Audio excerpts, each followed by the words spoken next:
A Little Gray Glove by George Egerton. Read for Love Stories, Volume 5 by William Jones. A Little Gray Glove by George Egerton. Early spring, 1893. The book of life begins with a man and a woman in a garden and ends with revelations. Oscar Wilde. Yes, most fellows' book of life may be said to begin at the chapter where woman comes in. Mine did. She came in years ago when I was a raw undergraduate. With the sober thought of retrospective analysis, I may say she was not all my fancy painted her. Indeed, now that I come to think of it, there was no fancy about the vermeil of her cheeks, rather an artificial reality. She had her bower in the bar of the Golden Boar, and I was madly in love with her, seriously intent on lawful wedlock. Luckily for me, she threw me over for a neighboring pork butcher. But at the time I took it hardly, and it made me sex-shy. I was a very poor man in those days. One feels one's griefs more keenly then. One hasn't the wherewithal to buy distraction. Besides, ladies snubbed me, rather on the rare occasion I met them. Later I fell in for a legacy, the forerunner of several. Indeed, I may say that I am beastly rich. My tastes are simple, too, and I haven't any poor relations. I believe they are of great assistance in getting rid of superfluous capital. Wish I had some. It was after the legacy that women discovered my attractions. They found that there was something superb in my plainness, before they said ugliness, something after the style of the late Victor Emmanuel, something infinitely more striking than mere ordinary beauty. At least so Harding told me his sister said, and she had the reputation of being a clever girl. Being an only child, I never had the opportunity other fellows had of studying the undressed side of women through familiar intercourse, say with sisters. Their most ordinary belongings were sacred to me. I used to be told, ridiculous, high-flown notions about them. By the way, I modified those considerably on closer acquaintance. I ought to study them. Nothing like a woman for developing a fellow. So I laid in a stock of books in different languages, mostly novels, in which women played title roles, in order to get up some definite data before venturing amongst them. I can't say I derived much benefit from this course. There seemed to be as great a diversity of opinion about the female species as, let us say, about the Salmonidae. My friend Ponsonby Smith, who is one of the oldest fly-fishers in the Three Kingdoms, said to me once, "Take my word for it, there are only 4 true salmo, the salar, the truta, the fario, and the ferox. All the rest are just varieties, subgenuses of the above. Stick to that." Some writing fellow divided all the women into good 'uns and bad 'uns, but as a conscientious stickler for truth, I must say that both in trout as in women I have found myself faced with most puzzling varieties that were a tantalizing blending of several qualities. I then resolved to study them on my own account. I pursued the eternal feminine in a spirit of purely scientific investigation. I knew you'd laugh skeptically at that, but it's a fact. I was impartial in my selection of subjects for observation, French, German, Spanish, as well as the home product. Nothing in petticoats escaped me. I devoted myself to the freshest ingenue as well as the experienced widow of 3 departed, and I may as well confess that the more I saw of her, the less I understood her. But I think they understood me. They refused to take me au sérieux. When they weren't fleecing me, they were interested in the state of my soul. I preferred the former, but all humbugged me equally, so I gave them up. I took to rod and gun instead. Pro salute animae. It's decidedly safer. I have scoured every country on the globe. Indeed, I can say that I have shot and fished in woods and waters where no other white man perhaps ever dropped a beast or played a fish before. There is no life like the life of a free wanderer, and no lore like the lore one gleans in the great book of nature. But one must have freed one's spirit from the taint of the town before one can even read the alphabet of its mystic meaning. What has this to do with the glove? True, not much, and yet it has a connection. It accounts for me. Well, for 12 years I have followed the impulses of the wandering spirit that dwells in me. I have seen the sun rise in Finland and gild the devil's knuckles as he sank behind the Drachensberg. I have caught the barba and the gamer yellow fish in the Vaal River, taken muskellunge and black bass in Canada, thrown fly over guapote and cavallo in Central American lakes, and choked the monster eels of Mauritius with a cunningly faked-up duckling. But I have been shy as a chub at the shadow of a woman. Well, it happened last year. I came back on business, another confounded legacy, end of June, too, just as I was off to Finland. But Messrs. Thimble and Rigg, the highly respectable firm who look after my affairs, represented that I owed it to others, whom I kept out of their share of the legacy, to stay near town till affairs were wound up. They told me, with a view to reconcile me perhaps, of a trout stream with a decent inn near it, an unknown stream in Kent. It seems a junior member of the firm is an angler. At least he sometimes catches pike or perch in the Medway, some way from the stream where the trout rise in audacious security from artificial lures. I stipulated for a clerk to come down with any papers to be signed, and started at once for Victoria. I declined to tell the name of my find, firstly because the trout are the gamest little fish that ever rose to fly and run a good 2 pounds. Secondly, I have paid for all the rooms in the inn for the next year, and I want it to myself. The glove is lying on the table next to me as I write. If it isn't in my breast pocket or under my pillow, it is some place where I can see it. It has a delicate gray body, suede I think they call it, with a whipping of silver round the top and a darker gray silk tag to fasten it. It is marked 5 3/4 inside, and has a delicious scent about it to keep off moths, I suppose. Naphthalene is better. It reminds me of a silver sedge tied on a tin hook. I startled the good landlady of the little inn, there is no village, fortunately, when I arrived with the only porter of the tiny station laden with traps. She hesitated about a private sitting-room, but eventually we compromised matters, as I was willing to share it with the other visitor.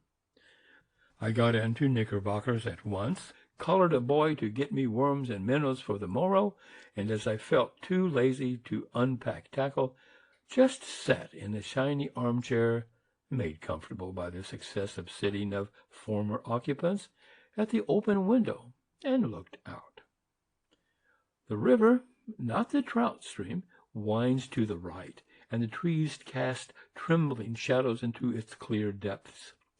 The red tiles of a farm roof show between the beeches and break the monotony of the blue sky background. A dusty wagoner is slaking his thirst with a tankard of ale. I am conscious of the strange, lonely feeling that a visit to England always gives me. Away in strange lands, even in solitary places, one doesn't feel it somehow. One is filled with the hunter's lust, bent on a kill, but at home in the quiet country, with the smoke curling up from the fireside, the moors busy laying the hay in swaths, the children tumbling under the trees in the orchard, and a girl singing as she spreads the clothes on the sweetbriar hedge, amidst a scene quick with home sights and sounds, a strange lack creeps in and makes itself felt in a dull, aching way. Oddly enough, too, I had a sense of uneasiness, a something going to happen. I had often experienced it when out alone in a great forest or on an unknown lake, and it always meant beware of danger of some kind. But why should I feel it here? Yet I did, and I couldn't shake it off. I took to examining the room. It was a commonplace one of the usual type, but there was a work basket on the table, a dainty thing lined with blue satin. There was a bit of lace stretched over shiny blue linen, with a needle sticking in it. Such fairy work, like cobwebs seen from below, spun from a branch against a background of sky. A gold thimble, too, with initials, not the landlady's, I know. What pretty things, too, in the basket! A scissors, a capital shape for fly making, a little file, and some flossed silk and tinsel, the identical color I want for a new fly I have in my head, one that will be a demon to kill. The Northern Devil, I mean to call him. Someone looks in behind me, and a light step passes upstairs. I drop the basket, I don't know why. There are some reviews near it. I take up one and soon am buried in an article on Tasmanian fauna. It is strange, but whenever I do not know anything about a subject, I always find these writing fellows either entirely ignorant or damned wrong. After supper, I took a stroll to see the river. It was a silver-gray evening, with just the last lemon and pink streaks of the sunset staining the sky. There had been a shower, and somehow the smell of the dust after rain, mingled with the mignonette in the garden, brought back vanished scenes of small boyhood, when I caught minnows in a bottle, and dreamt of a shilling rod as happiness unattainable. I turned aside from the road in accordance with directions, and walked towards the stream. Hello! Someone before me! What a bore! The angler is hidden by an elder bush, but I can see the fly drop delicately, artistically, on the water. Fishing upstream, too. There is a bit of broken water there, and the midges dance in myriads.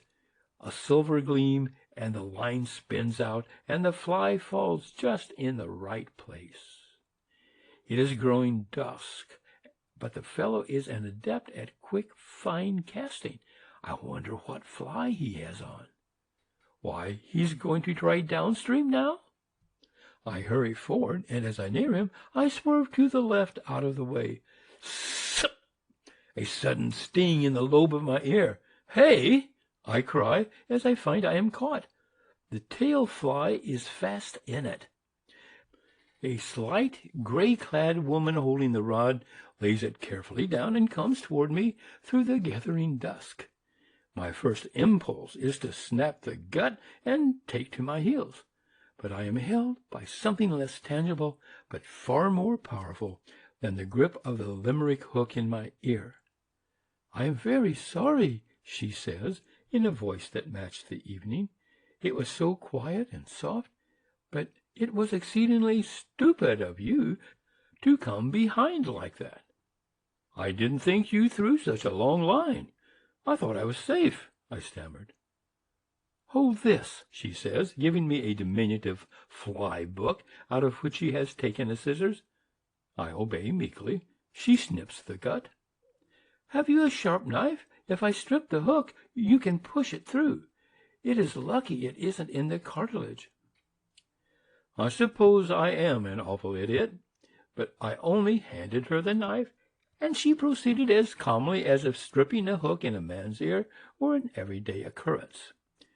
Her gown is of some soft gray stuff, and her gray leather belt is silver-clasped. Her hands are soft and cool and steady, but there is a rarely disturbing thrill in their gentle touch. The thought flashed through my mind that I had just missed that, a woman's voluntary touch, not a paid caress, all my life. Now you can push it through yourself. I hope it won't hurt too much." And taking the hook, I push it through, and a drop of blood follows it. "Oh!" she cries, but I assure her it is nothing, and stick the hook surreptitiously in my coat sleeve. Then we both laugh, and I look at her for the first time. She has a very white forehead, with little tendrils of hair blowing round it under her gray cap. Her eyes are gray. I didn't see that then. I only saw that they were steady, smiling eyes that matched her mouth. Such a mouth, the most maddening mouth a man ever longed to kiss, above a two-pointed chin, soft as a child's. Indeed, the whole face looks soft in the misty light. "I am sorry I spoiled your sport," I say. "Oh, that doesn't matter. It's time to stop. I got 2 brace, one a beauty." She is winding in her line, and I look in her basket. They are beauties, 1 2-pounder, the rest running from a half to a pound. "What fly?" "Yellow Dunne took that one, but your assailant was a partridge spider." I sling her basket over my shoulder. She takes it as a matter of course, and we retrace our steps. I feel curiously happy as we walk towards the road. There is a novel delight in her nearness. The feel of woman works subtly and strangely in me. The rustle of her skirt as it brushes the black heads in the meadow grass, and the delicate perfume, partly violets, partly herself, that comes to me with each of her movements, is a rare pleasure. I am hardly surprised when she turns into the garden of the inn. I think I knew from the first that she would.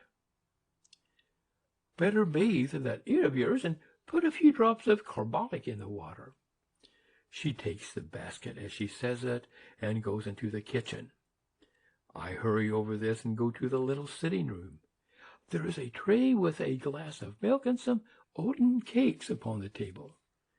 I am too disturbed to sit down. I stand at the window and watch the bats flitter in the gathering moonlight, and listen with quivering nerves for her step. Perhaps she will send for the tray and not come after all. What a fool I am to be disturbed by a gray-clad witch with a tantalizing mouth.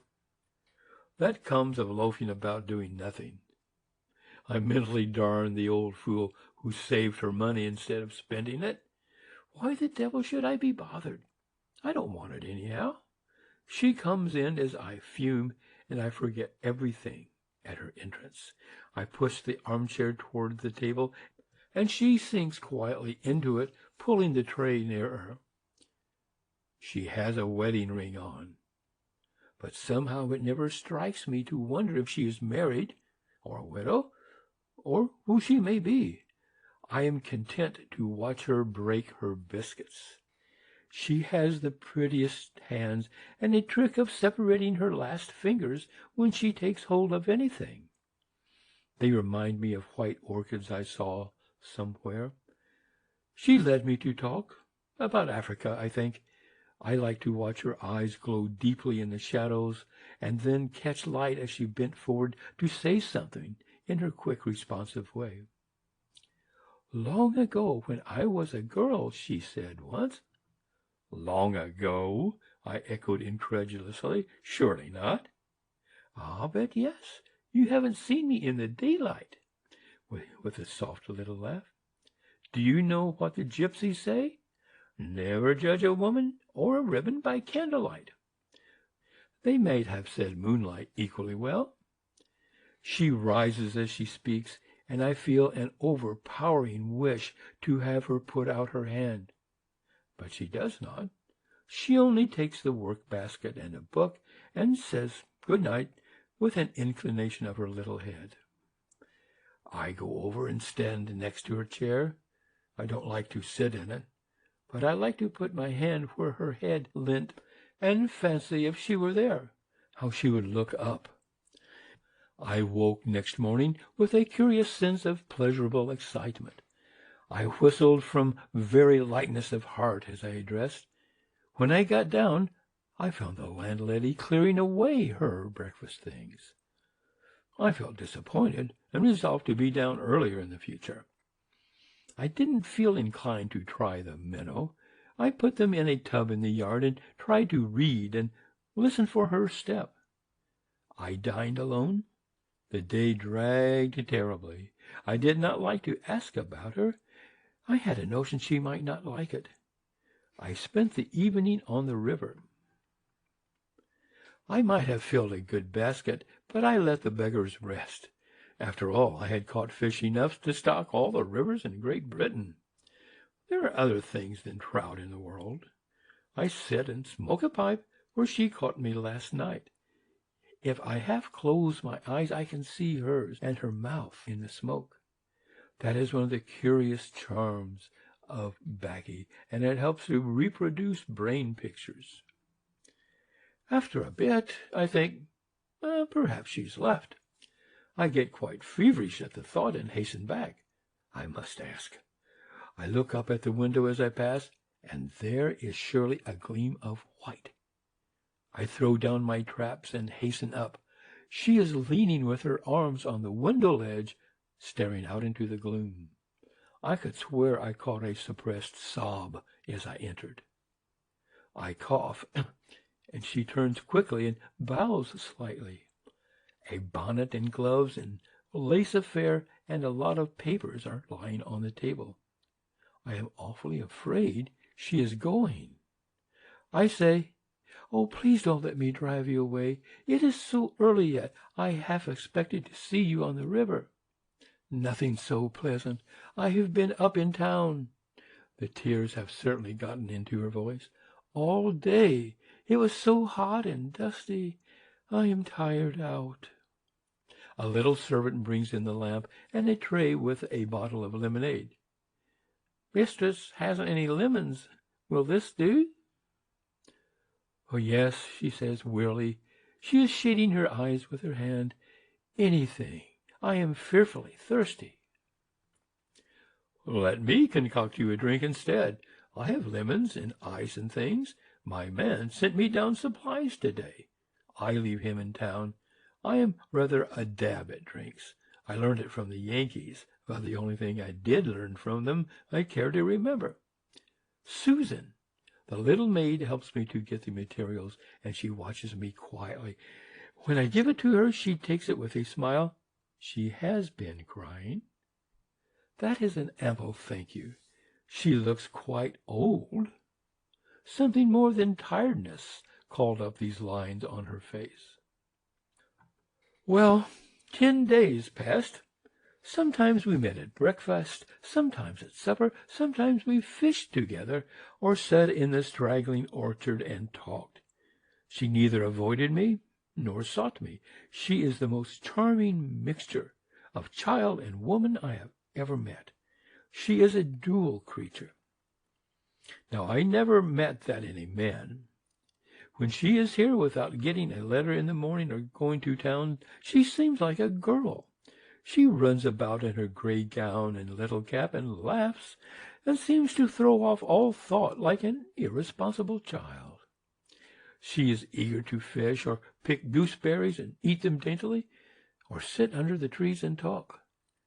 But when she goes to town, I notice she always goes when she gets a lawyer's letter. There's no mistaking the envelope. She comes home tired and haggard-looking, an old woman of 35. I wonder why. It takes her, even with her elasticity of temperament, nearly a day to get young again. I hate her to go to town.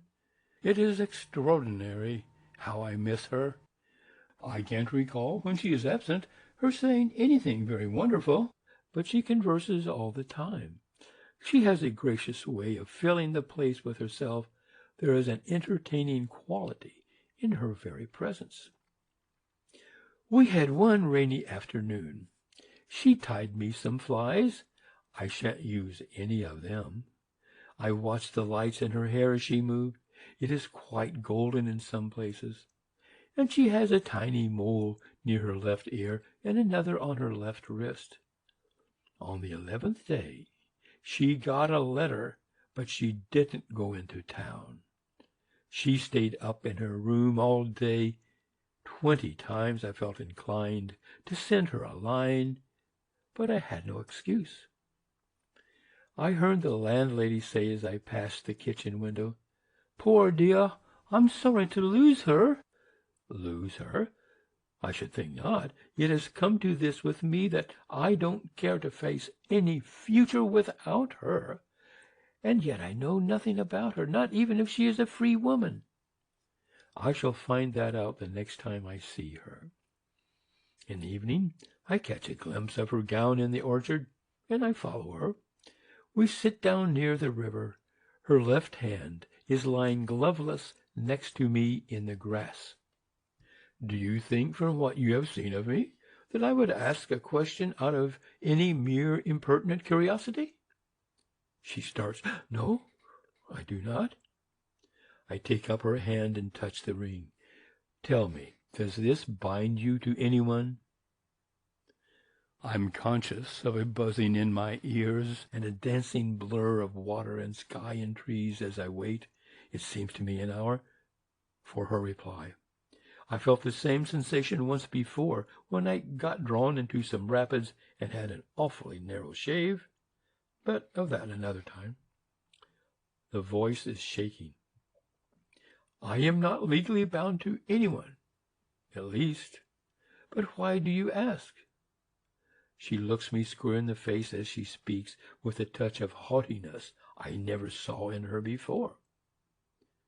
Perhaps the great relief I feel, the sense of joy at knowing she is free, speaks out of my face, for hers flushes and she drops her eyes, her lips tremble.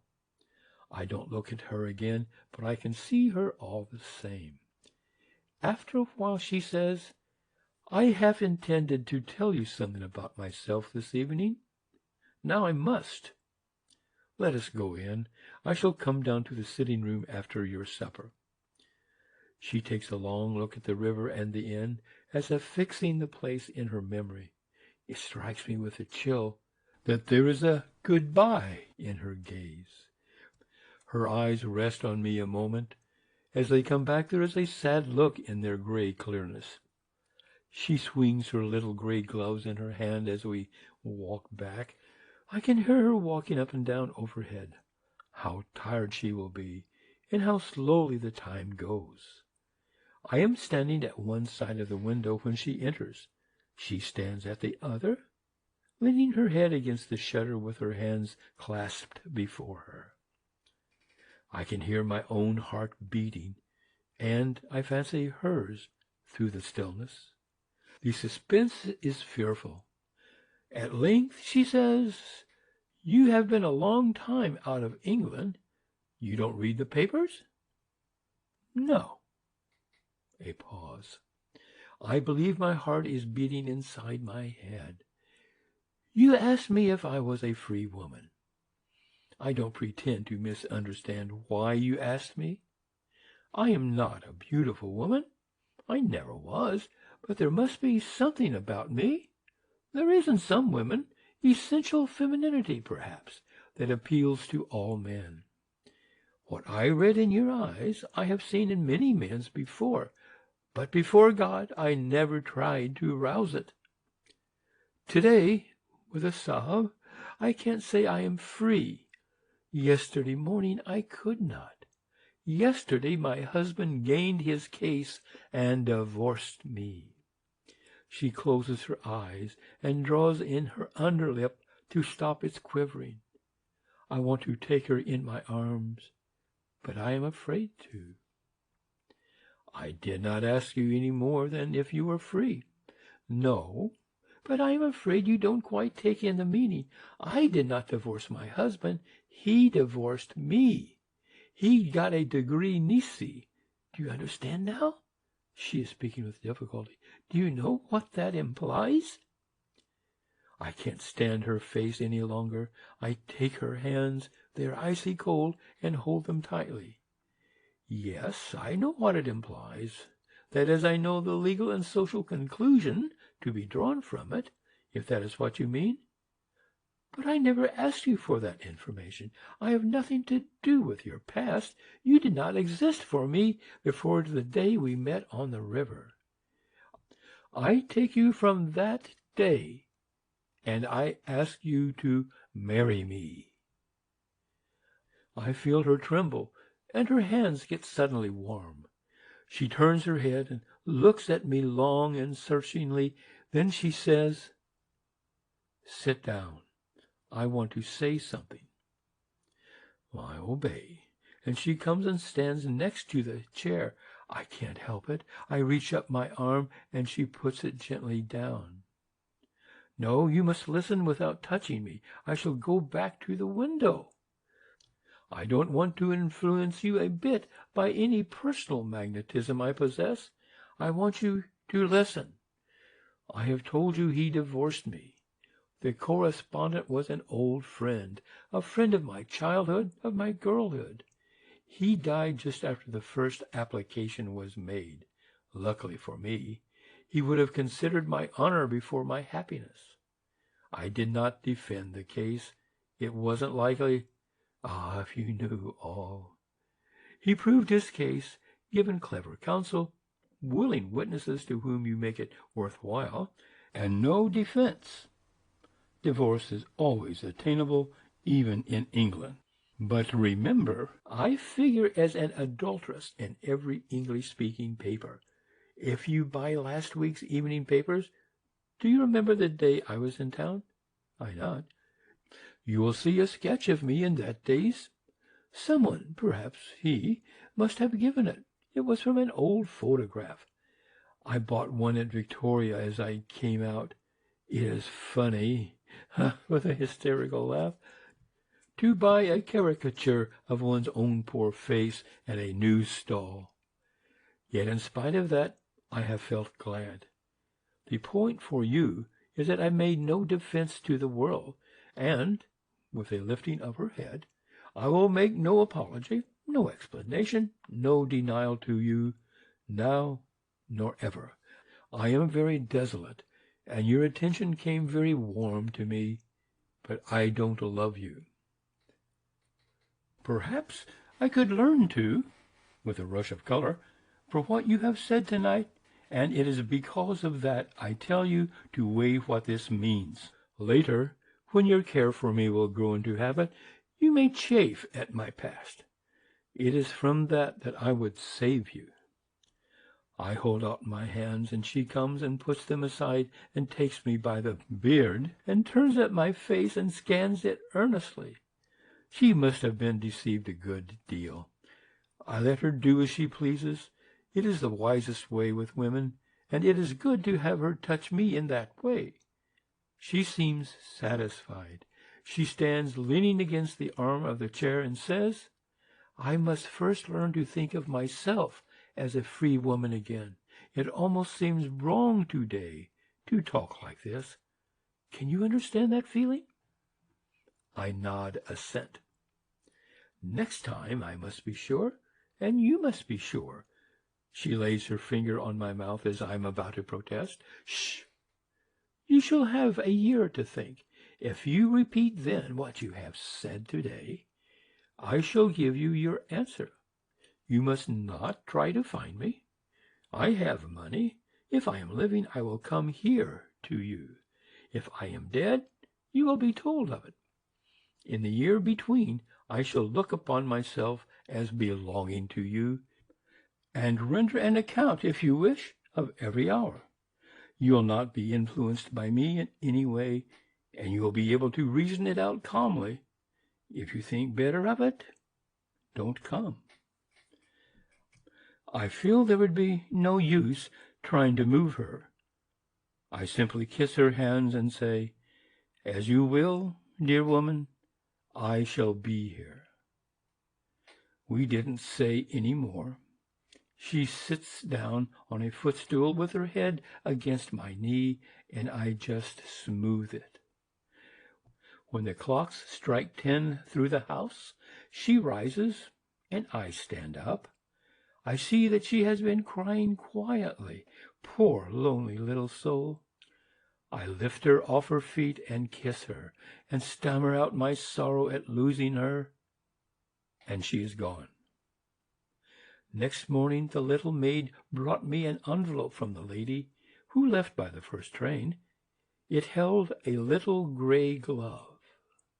That is why I carry it always, and why I haunt the inn and never leave it for longer than a week.